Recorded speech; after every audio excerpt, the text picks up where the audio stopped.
have a special guest joining us on the next episode of the Conceive, Believe, and Achieve podcast. Get ready to dive into the world of swimming and coaching as we chat with Jim Richardson, the longest tenured head coach in Michigan swimming and diving history, with a remarkable record of 14 Big Ten championships and 14 top 10 national finishes during his 27-year career. Jim Richardson is a true legend in the world of swimming. Tune in for inspirational stories, valuable insights, and a deep dive into the winning mindset of a champion coach. So sit back, relax, and get ready for this podcast. Welcome to the show. I don't think I've ever had anybody on this show of that stature. It's pretty cool. I don't consider myself of that stature, Sean. I just have some great kids to work with. Yeah. Well, I mean, they're the ones that make you great, I guess, right? I came down this summer and I got to see you lecture at the university during one of your swim clinics. And some of the stuff you were talking about blew my mind because I was a coach up here in Canada as well at one of our universities, York University. But I was just wondering, you could touch on some of the information that you talk about to some of your student athletes or some of your the athletes at the swim clinics. Yeah, my background is exercise physiology, biomechanics, but 2006 I got introduced to work by Dr. Carol Dweck at Stanford, who's an attribution theorist. Mm-hmm. And attribution theory is really the study of to what do people attribute what's happening to them. Mm-hmm. Self-talk, explanatory style, all those kinds of things, which led me on a journey to begin to dive into the psychology of motivation, the psychology of performance, just a broad general look at how people think, why they think that way, and what we can do as coaches and teachers to intervene, to help people through times where they're not processing things well, they're struggling, or the ones who have a pretty good mindset to help them stay on the right path so that they're going to give themselves the best opportunities for success in whatever endeavors they choose to pursue. So it led me to I took a course in the neurology of behavior taught by Dr. Bob Sapolsky at Stanford. Just a fascinating course about the brain, how it works, why it works that way. So it's been really since about 2006 a continual pursuit of more information on how people operate, why they tend to operate that way, and what you can do to help, as I said before, particularly when people are stuck, or they're in a bad place. I wish I had studied it earlier. I was a high school teacher in the inner city for 9 years. And boy, I had a lot of students who really could have benefited from some of the knowledge I picked up, other than just being, I'm a compassionate person. I'm amiable and I'm compassionate. And so my natural tendency is when I see people struggling, I want to step in and help. Mm-hmm. So, yeah, but the last 12, actually, gosh, it's been 16 years now that I've really been on a little more formal journey of trying to understand more about how people operate from a psychological standpoint and behavioral standpoint.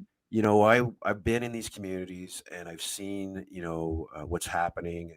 I've probably seen exactly what you experienced too as well. Some of these kids just have these mindsets where they can't get past certain blocks. I think there's strain theory talks about, various blocks in these kids' lives. And as a result of not meeting, I guess, the social standards that we put together, they ended up going into the gang lifestyle or never progressing to any of their goals. Because they feel like, I live in this low income area. I can't get out of it. they don't have any role models either. They're held back because of that. And it's often, what I like to say is there's the mindset kind of beats them down. And if we don't have some people, mentors, maybe coaches, to intervene and maybe help them with that mindset, because I think if you can change somebody's mindset, and I think you're talking about Carol, you said Dweck.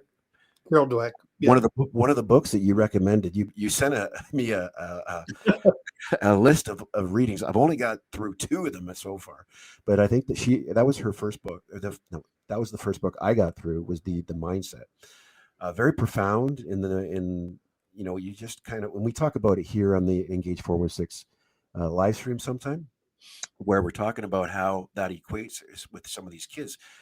And I think, that if we start developing programs similar to, I think you sent me another article, the Perry Preschool Project. If we change mindsets at an early age, people can succeed. And, I think you said you weren't able to do that. You didn't learn until later on in life about this, empowering individuals, stuff like that. But it went into your coaching career, did it not? Yes, in the latter stages, as I said before, I've always have the desire to be engaged with my student athletes, not just as an athlete, but as a student, and to help them be forward looking as much as they can about this opportunity is going to set you up for the rest of your life.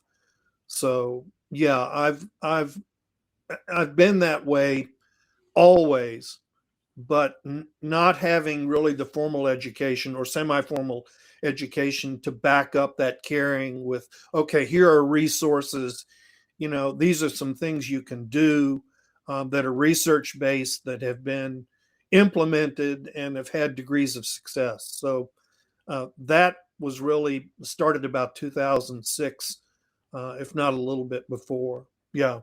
And why did you get into that? Like, what was the process? Um, I worked with, beginning in 2003, 2004, I became frustrated with our dry land training program, our Okay. out of water training. So I contacted, through a friend of mine, probably one of the top functional training experts in the world, Vern Gambetta. Okay. He travels all over the world, Stanford graduate, very bright, was a decathlete. And I convinced him, to come and consult with us at Michigan. And he's the most voracious reader I know of. He probably reads 2 books a week, and he's really, really bright. And his whole, area of expertise is in human performance. And he suggested Mindset to me to read that book. Mm-hmm. So I read it, and that started me on the journey of really taking a deeper look at okay, what's the psychological aspect of performance and behavior and success. What does that involve? Mm-hmm. So after reading that book, you obviously, that information, your head gets full of this information. How do you kind of bring that into the practice setting or into your dry land? Yeah, well, the book is really about two mindsets that are juxtaposed to one another. One is the talent fixed mindset, and the other is a growth learning mindset. And, I read a lot of additional work by Dweck on the research she did with kids as young as 5 years old, and the research they did to kind of validate her theory about being either talent fixed in your mindset or growth learning. Mm-hmm. And she found that the kids who were growth learning oriented were 65% more likely to be resilient in the face of failure. Mm-hmm. Kids who were talent fixed. It struck me in reading the book because when I was in high school, I was talent fixed. Mm-hmm. I knew the things that I did well, and I knew the things that I struggled with. The things that I struggled with, I didn't want to spend any time on because they didn't come easily to me.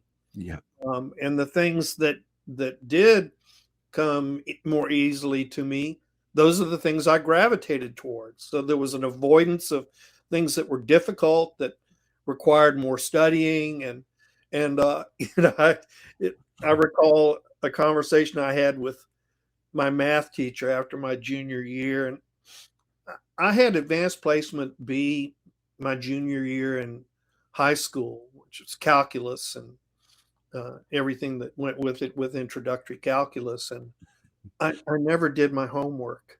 Mm-hmm. I enjoyed sports so much. I'd just go out after school and we'd be playing, outside of swimming season, we'd be playing pick up football or basketball or baseball in the neighborhood. And I just, I didn't want to sit down and apply myself. And so I went to him after my junior year, and he had to sign off on going to take APA for my senior year. And he looked at me and he said, "Jim, I'm not going to let you do that." Mm-hmm. And I said, "What? I'm smart, don't you?" And he said, "You just don't work hard enough. Wow. You don't do your homework frequently. You don't work hard enough." Boy, that was a slap in the face. And I wish I had been mature enough then to take that to heart. Mm-hmm. But because I was so talent fixed, it was like an insult. What do you mean? I'm smart. Yeah. And so a lot of the things that I read about in mindset really came home to roost with me. Mm-hmm. And but the thing that I learned from it was, okay, in working with young people, some of these young people may not be as talent fixed as I was, Mm-hmm. but they may have the idea that things that come easily to me, I should gravitate towards doing those things. And anything that's difficult, I'm not meant to do that. Mm-hmm. And so that sent me on a journey to understand, okay, if things are hard to learn, what's the physiological process of learning? Mm-hmm. Why is it so hard? So I took Sapolsky's course on the neurology of behavior. And Mm-hmm. then, I looked at Daniel Coyle's work, which the talent code, and a lot of information like that to help me understand better, what happens in the learning process and how to go about it in order to accelerate learning as best you can. I did a lot of research on who wins the National Spelling Bee. Mm-hmm. What learning devices do they use in order to become really, really proficient at being able to spell words?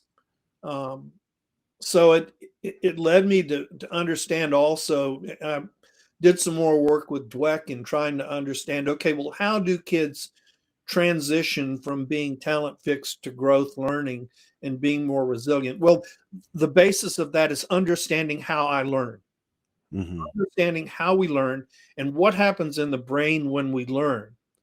And her research indicates that once you explain to kids what neurons are and what axons are and what myelin is and how the brain changes when you learn and what you have to do to stimulate the brain cells, which are the neurons, in order to create new pathways for learning, how to do that.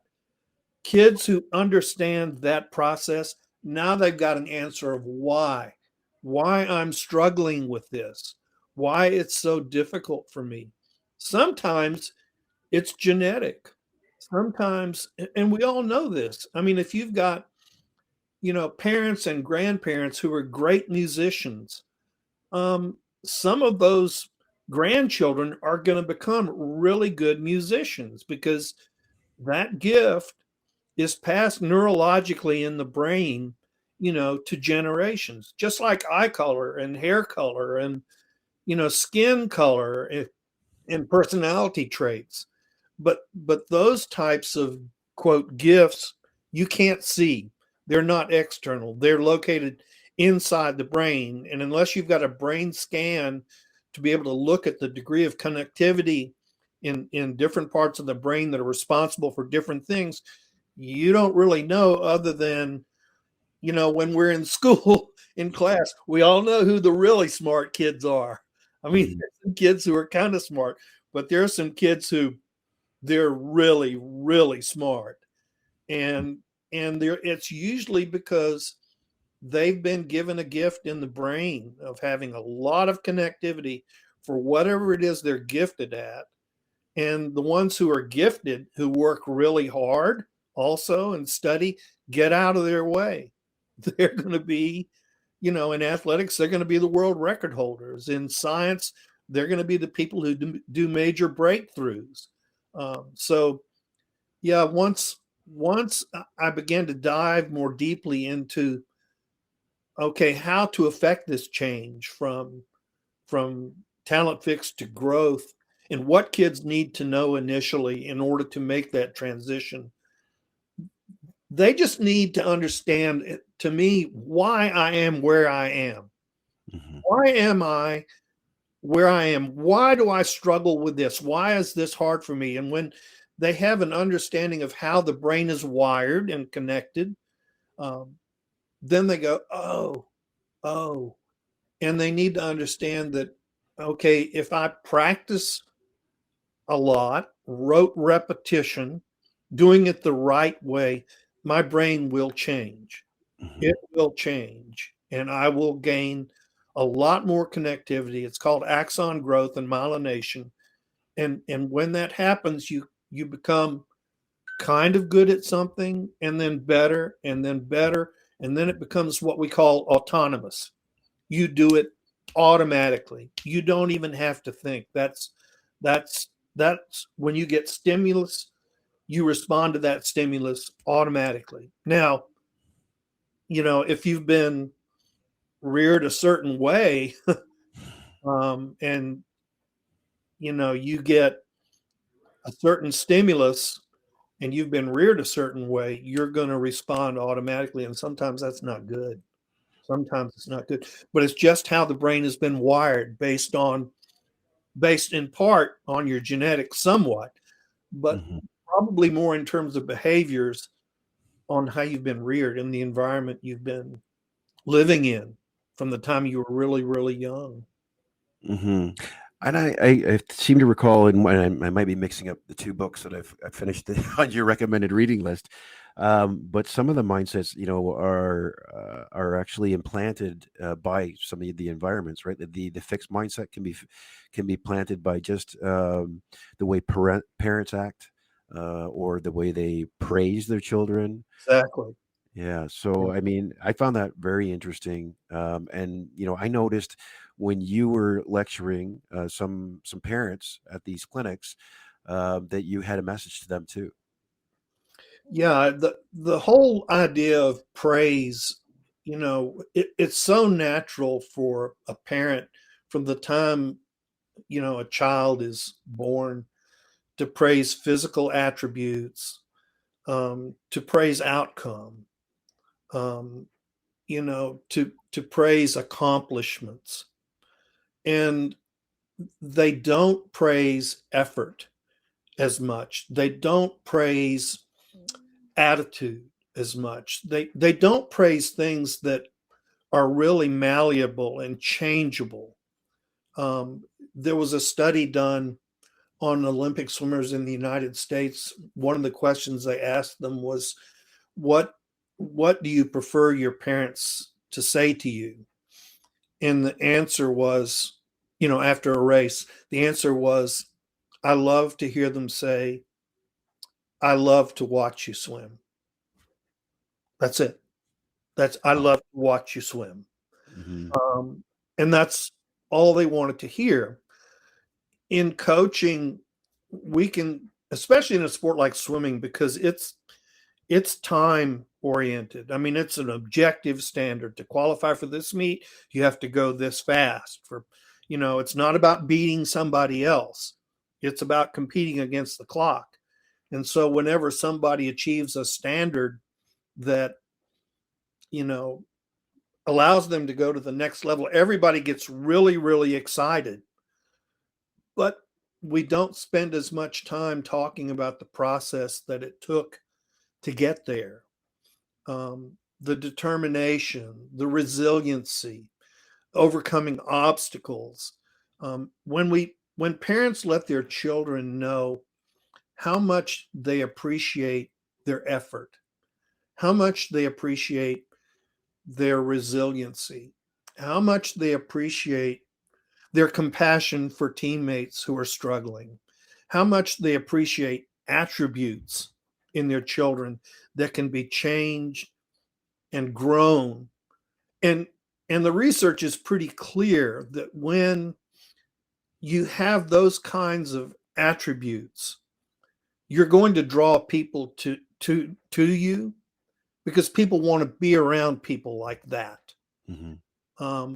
And when that happens on a team environment, it just creates a very dynamic atmosphere, environment for performance because you're not distracted by selfishness and you're not distracted by egos and you're not distracted by an obsession with product output as opposed because that's not really a controllable.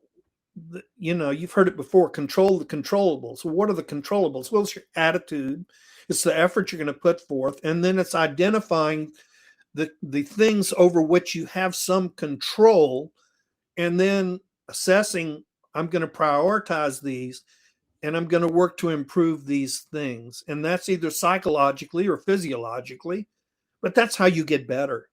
I mean, that's how you get better. And if you don't have that kind of a mindset, then you're left to your talent. And sometimes that talent is really great and you can some people accomplish great things. The sad thing about a lot of those people, if they're just on talent alone and not on work ethic and self-discipline and, caring about their teammates, when they win, nobody else wins. Nobody wins with them. Mm-hmm. And the people who work hard, care about others, create a great team environment. When they win, everybody wins. Mm-hmm. Everybody wins. Yeah. And I remember, there was examples in the book. I think John McEnroe was one of them. And he was an example of the fixed mindset. And I think and anybody that knows John McEnroe, of course, I think some of the younger swimmers might not remember or even know him, but he was all fixed mindset, I believe. As she stated, was that I'm just trying to the two books. Is that Carol's book? I don't think so. It could be. It could be Top Dog, maybe. I can't remember. Oh, yeah. I think I'm confusing my homework. Well, all of these books kind of speak to the same message in their own way. I mean, you speak of John, and I don't mind sharing this with you, and I think Michael would be fine with it. We had Michael Phelps for 4 years at Michigan. Mm-hmm. And this was before Michael went through rehab. Mm-hmm. And he was on a rough road. He was on a really rough road. He was a prodigy in swimming, but really had no, intellectual curiosity. He did not enroll at Michigan. He came to train there with his coach because we had a lot of good male swimmers for him to, compete with every day in practice. And his life was, and he's written about it in his autobiography. Mm-hmm. And talked about it. And his life changed when he went into rehab. Wow. And he became a really different person. Mm-hmm. His persona on the Olympic team, I want to say it was 2016 in Rio was his last Olympics, was 180 degrees from what it was in 2012. Mm-hmm. And swimmers on the team commented about how different he was. I'll tell you a quick story about him. Okay. I did a clinic at the United States Swimming in Colorado Springs for the national junior team, and I was having lunch with former head coach at Michigan, the men's team, and a friend of mine from North Carolina who's been involved with USA Swimming for a long time, being consultants for national teams. So I went in the cafeteria and sat down to have lunch with them, and at a table next to me was Michael Phelps and his wife to be, and another swimmer that I knew really, really well, who we had trained. And so I leaned over, and he had gone through rehab the previous summer. So I leaned over to both of them and I said, did this rehab has it made a difference? And one of them looked at me and said, Jim, you see the swimmer who's having, lunch with Michael and his girlfriend? I said, yeah. And he said, and her struggles with depression have been well publicized. Well, she's going through depression. He said, Michael is sharing scripture with her. You Wow. could have knocked me over. You could have knocked. That was not the Michael Phelps that I knew. Wow. Mm-hmm. And I was so, it made my heart just really feel so good for him. Mm-hmm. And a completely different path now than he was. And when you see that happen, it just lets you know there's hope. Mm-hmm. Because this guy was a millionaire at 15. He had everything, he and everything that money could buy, he was involved with, and that's secret from his biography. So, when you see that kind of change, there's hope. There's hope. Mm-hmm. And that was his mindset, you believe, right? Just from going to the do the things I'm good at and the things I'm not good at. I'm not going to waste any time on those things. Mm-hmm. Yeah. No growth.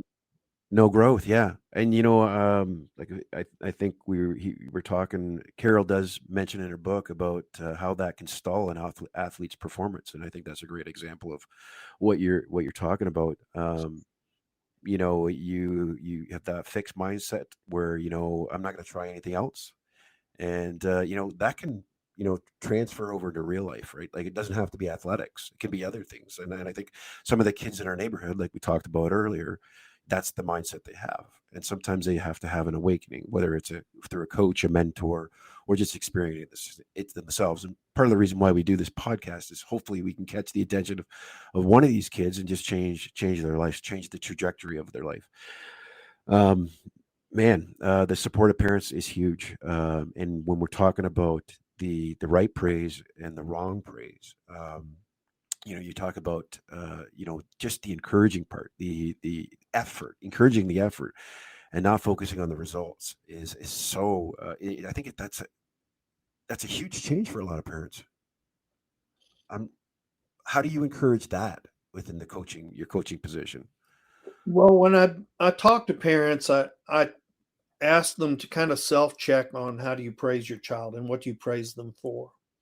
Are you praising them for something that can be changed, or are you praising them for something they've already done or they did? And it starts at a young age. You're so cute. You have such pretty eyes. You have pretty hair. Oh, you're so strong.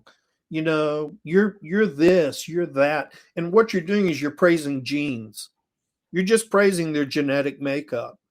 You're not praising any what we call attribute.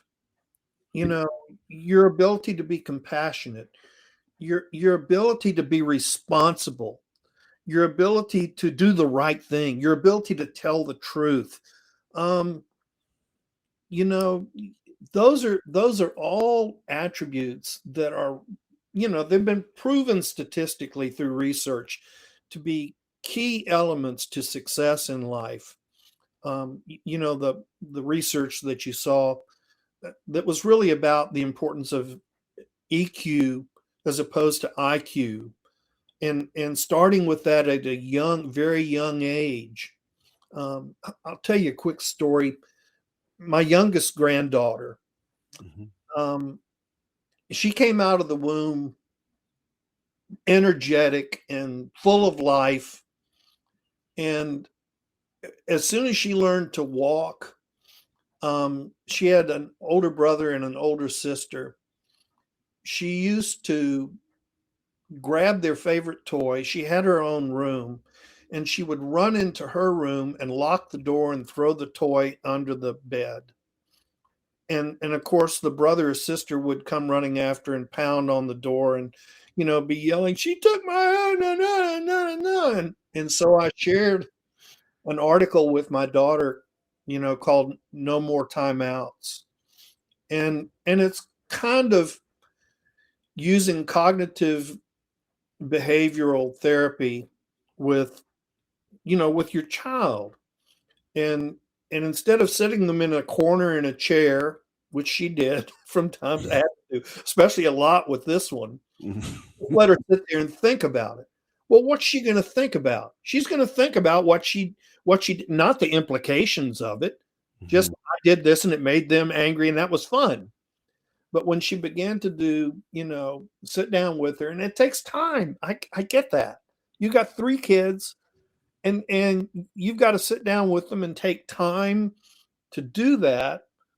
And she just would ask her, the simple questions. Well, how did that make, your brother feel when you did that? I mean, and is that going to make him want to care about you more? Just not yes or no questions, but more getting her to open up about her feelings and the feelings of other people. Mhm. And she sent me this picture one morning, and this youngest daughter she's the first one up in the morning. I mean, like a bundle of energy. Mhm. Everybody else still asleep. And my daughter had their lunch boxes on the island counter, with the food in them and everything. And she got up early and she put some extra things in each of their lunch boxes. And then in the lunch boxes for the 2 older ones, she just stuck a note in there with their name saying, "I love you. I love." She changed that pattern of behavior just by, and she is the most loving child now. She and her older brother is 16, and I think she's 12 now, and they have this cute back and forth with one another. And she and her sister, we take them out to lunch, and they share stuff and talk all the time, and they just have the best relationship. But boy, if she had just let her continue on that track, I don't think they would be where they are today. So intervention at that young age in terms of just, having conversations. What are you Mhm. feeling when you do that? And it takes time. People are busy. Parents are busy. You have multiple children, taking the time to do that is hard, but the outcome down the road is going to be even harder if you don't. Yeah, it's a huge investment in your kid. I mean, I think as you're talking, parents just want the behavior to end. They want to get it done with, Exactly. and that can be, like you said, detrimental if you don't explain why the behavior is wrong, why the behavior, or how the behavior affects other people. And in the long run, you're investing in your kid's future. You want your child to grow up to be a respected person in society. You don't want them to be that bully. I mean, no parent wants to, get the teacher to call home and say, "Hey, your kid is bullying my kid." Well, I think, when we talk about bullies, I think that's where it kind of starts at home. If you don't implement the value system at home, if you don't change behavior at home, and not through discipline, but through interacting with them, giving them the attention they need, and then explaining why. And it's similar to what you're talking about, with the change in your swimmers, explaining them why things are occurring in their brain, and but on a different level especially with the young kids, why the behavior's happening. There becomes a better solution. Um, Instead of I can't do that, you can't do it. Why can't I do that?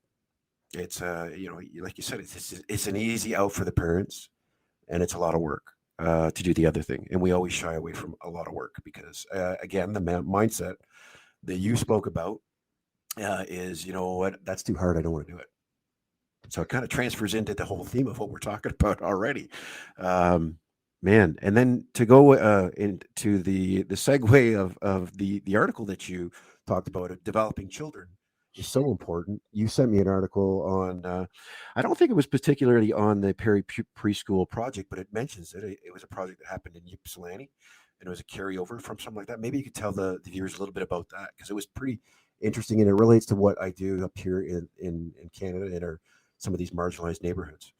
Well, the crux of the study was when they did a longitudinal study that started in kindergarten, and they did intervention. Well, they kind of took an assessment of where kids were in kindergarten with respect to emotional quotient capabilities. They're sharing, being compassionate, talking, etc. And they scored them, at in kindergarten years in terms of who seemed to be more engaged, more compassionate, who shared more, who had better, we call it executive functions. They had the ability to kind of choose between right and wrong and make the right decision at a very young age. And then they tracked them longitudinally up into their 20s.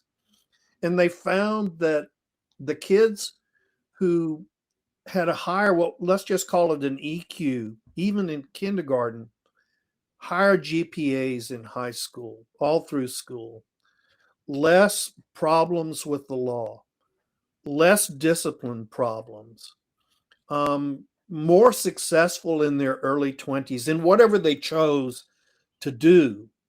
So it kind of emphasizes, and this is a longitudinal study, it's not cross sectional. So you're tracking the same people from the time they're 5 years old until their 20s, and you're just looking at, what's happened in their lives, and that correlation between those kids having those kinds of attributes at a very young age, which some of it, yeah, genetic, but some of it certainly how they were, the kind of home they were reared in, because there was really no formal education up until kindergarten for some of these kids, pre-kindergarten maybe, but it just shows that really strong correlation between doing this at a young age, getting started on it when they're young, and then by the time they're in their 20s, you see these outcomes that are just statistically far superior to the kids who did not have those kind of skills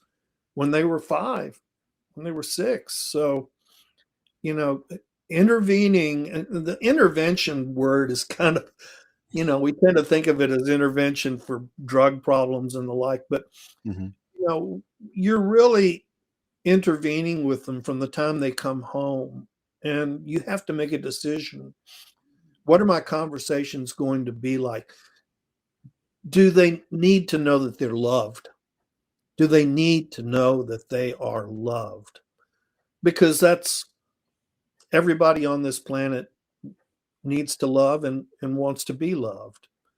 And there are, numerous studies that have been done on children that, have been put into orphanages, and they cry and they cry and they cry.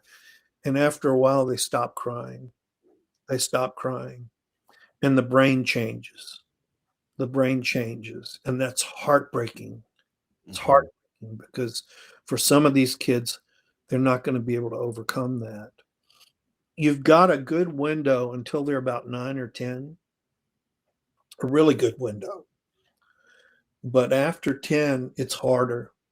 Mm-hmm. It's harder. And with teenagers, it's really hard because peer pressure really comes into play there. And that's depending on the environment, that they're in, that is a really, really tough thing to overcome. But even at that, in that age span, they still want desperately to be loved and cared about. Mm-hmm. And even the ones who are, you know, 5 or 6 kids in the home, and there's the grandmother taking care of them because the mother's here and there. There's no positive male role model in the family. Um, gosh, those kids have a tough road ahead of them. It's really tough. Yeah, as you were talking there before you started mentioning that scenario there, I mean, I'm thinking along the lines of the kids that I've dealt with in the neighborhoods that I've worked in, and how that study kind of equates. There's no love in some of these homes because the parent is either there's one parental unit there, and that parental unit is working.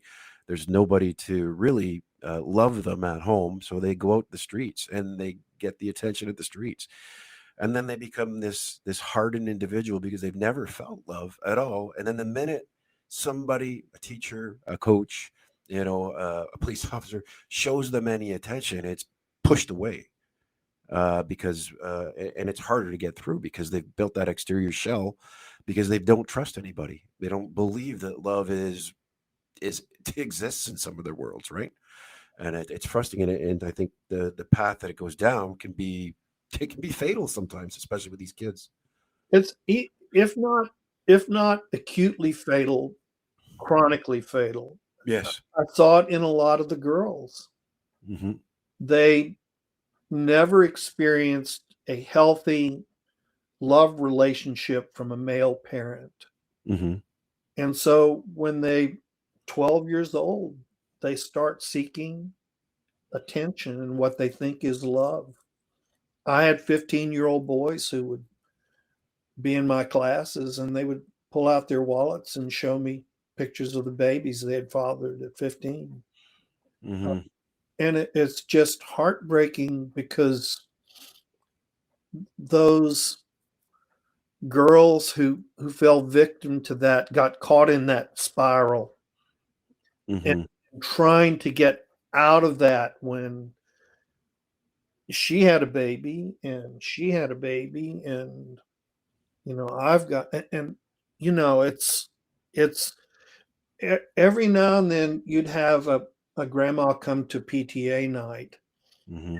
come into your class and tell you the first thing you see wrong with my child, Mr. Richardson, either in your class, please give me a call. Here's my phone number. Give Mm-hmm. me a call. And you felt like those kids had a chance. Those kids had a chance. I had Mm-hmm. a girl in one of my classes, and she was always well kept. She lived in the projects, um, and she had been absent for 2 days. And on the third day, I asked one of the girls in the class, "Where is she? Do you know what's going on? Is she sick?"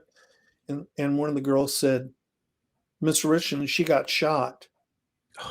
Said she got shot. Is she okay? Yes, she's in the hospital. What happened?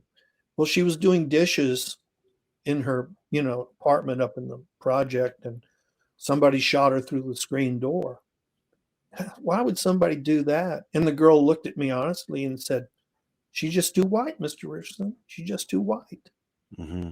And and so it tells you how the peer pressure there, and I'm sure it had something to do with a boyfriend. Mm-hmm. Didn't apply, but it just shows you how profoundly deep that peer pressure is there to Mm-hmm. conform to the environment, to conform to the ethos of that Mm-hmm. environment. And that's why it's so difficult. I talked to my wife several times. We need to adopt some of Mm-hmm. these kids, but we had three of our own at the time, and I wasn't making much money, but I Mm-hmm. did a lot of after schools. You do the stuff I think 90% of the teachers out there try to do to make a difference. But gosh, Mm-hmm. those environments, as I mean, you work in those environments. It is, but when you get a success, boy, you have to celebrate Oh because yeah. you don't have a lot of them, and you have to, yeah. Mm-hmm. Oh, there's my dog again. For those of you that are listening, we have a dog just next to the studio, so I guess he's a little upset, but he was upset a little earlier, but he calmed down, so hopefully he That's can. okay. I like dogs. Yeah, so do I. Um, yeah, so you talk about celebrating success, and I think it is.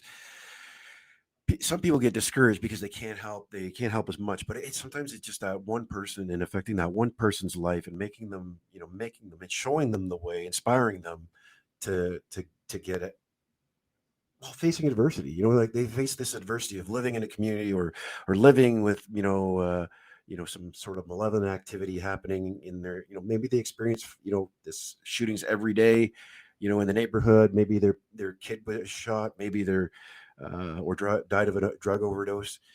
But helping them out and getting them to a place where their mindset is a little bit better, that those are the victories that should be celebrated, because I don't think we can help everybody Yeah. as much as we want to. Yeah, I agree with you, and it that one is kind of like that story of the exceedingly low tide, and this guy comes across a guy. All these starfish have been exposed, and there are thousands of them, and he's walking down the beach, tossing starfish back into the water so that they can live. And a guy comes up to him and says, "Look, there are thousands of them here. Why are you taking the time to do this?" He said, "Well, it mattered to that one. Hmm. It mattered to that one." Yeah. And I think that's kind of the mindset that we have to take, is that, and you never know where the long term effect of having done that for that one may lead. Yeah. Because some of these people come back to, after they become successful, they come back and they set up programs, and they do things to reach out to help others the way they were helped. And so Yeah. you don't know, but you know what's right, so you do the right thing. Yeah. That's exactly. I mean, you don't know the ripple effect, and when it, years later, when you do have an athlete or somebody that you've mentored come back, and they're doing something within your domain, or with, to help out the community, it's a proud moment for you, because you realize that because you helped that one individual, hey, they're helping out more. So again, that ripple effect is so powerful. I mean, people that think that, saving one isn't enough, it can be enough for somebody in that life. Exactly. One of the other things I want to talk to you before I let you go, you're held captive here, is people facing adversity. And I know, you know, uh, it's a common thing in athletics. You got an athlete that comes against up at a loss, or they have a death in the family. What I was kind of wondering is, as a coach, as a mentor, how do you deal with your athlete facing adversity, getting them to kind of, you know not ignore it, but get through that, and focus on, I guess, goals. Yeah, I think having a what we call a dirt honest discussion about where we are. How did we Hmm. get here? Um, why did we, what, how did we get here? Okay, what are our options from this point forward? What do you think your options are? And having dirt honest discussions along those lines. Being prepared to have resources. I think coaches, and I'm one to some degree, always want to give them all the answers, and sometimes want to do it for them. Hmm. But having a list of resources where they can go. We had a tremendous counselor in the athletic department at the University of Michigan, and when kids were struggling with things, I had two people there. I knew, I want you to make a phone call right now and set up an appointment Hmm. and get them started with somebody who could really help them talk through and figure out strategies. I was pretty good at analyzing physiologically, why are we where we are. Somebody breaks their ankle, okay, and they come in, and it's, thank goodness it's early season. So you have to alter the training. You have to take care of the things you can take care of, and let the other thing, the healing, take place. We'd get kids who get mono in December. I had a world class swimmer who got mono in December, and it was bad. Yeah. And we had to qualify for the national championships in February, and then swim in March.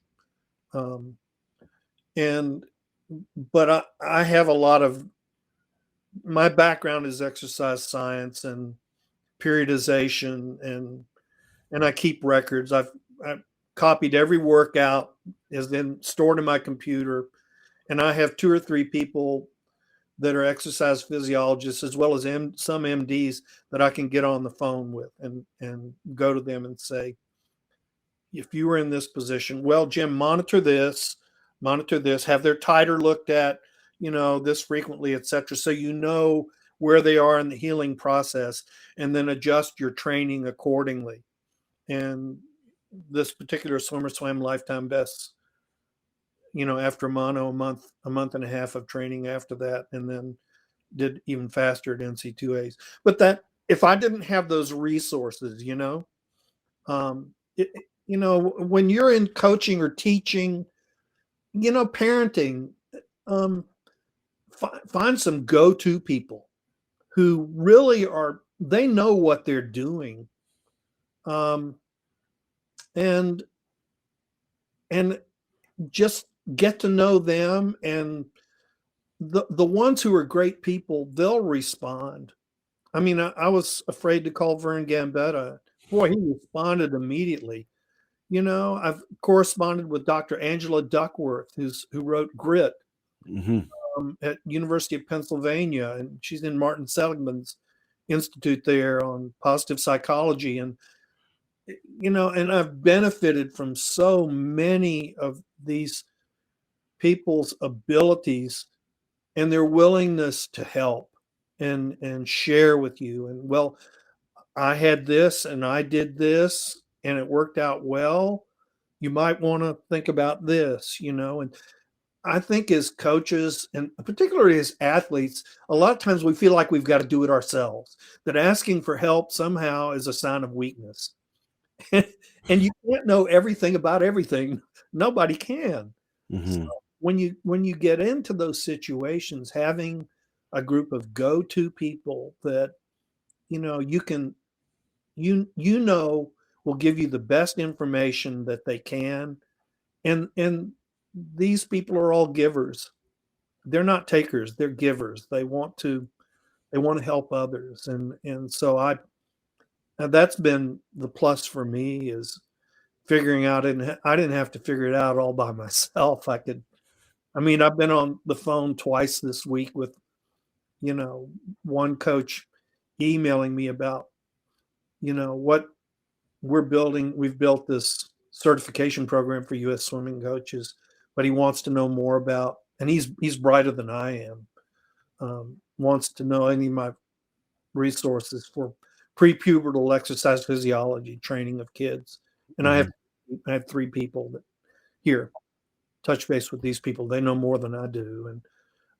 And so having, when you run up against an obstacle, having people, and if you don't, go on Google or call people that might know, and you'd be shocked at how willing these people are to take time to share with you. And you're not alone. Yeah. And I think that's that growth mindset that we talked about in the beginning is, and if you set your own limitations when, you have that fixed mindset, you don't want to help, you have the problem, and you like you talked about when you were younger, you were saying, okay, I don't even want to try that because I'm not good at that. But you know what? You've opened your mindset, and that's all about growth and continuing on.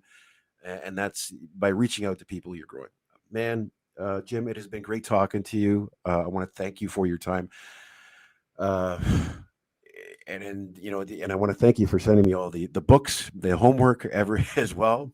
I will be up in Michigan in a couple of weeks, so I hope to maybe say hello. But again, I want to thank you for coming on.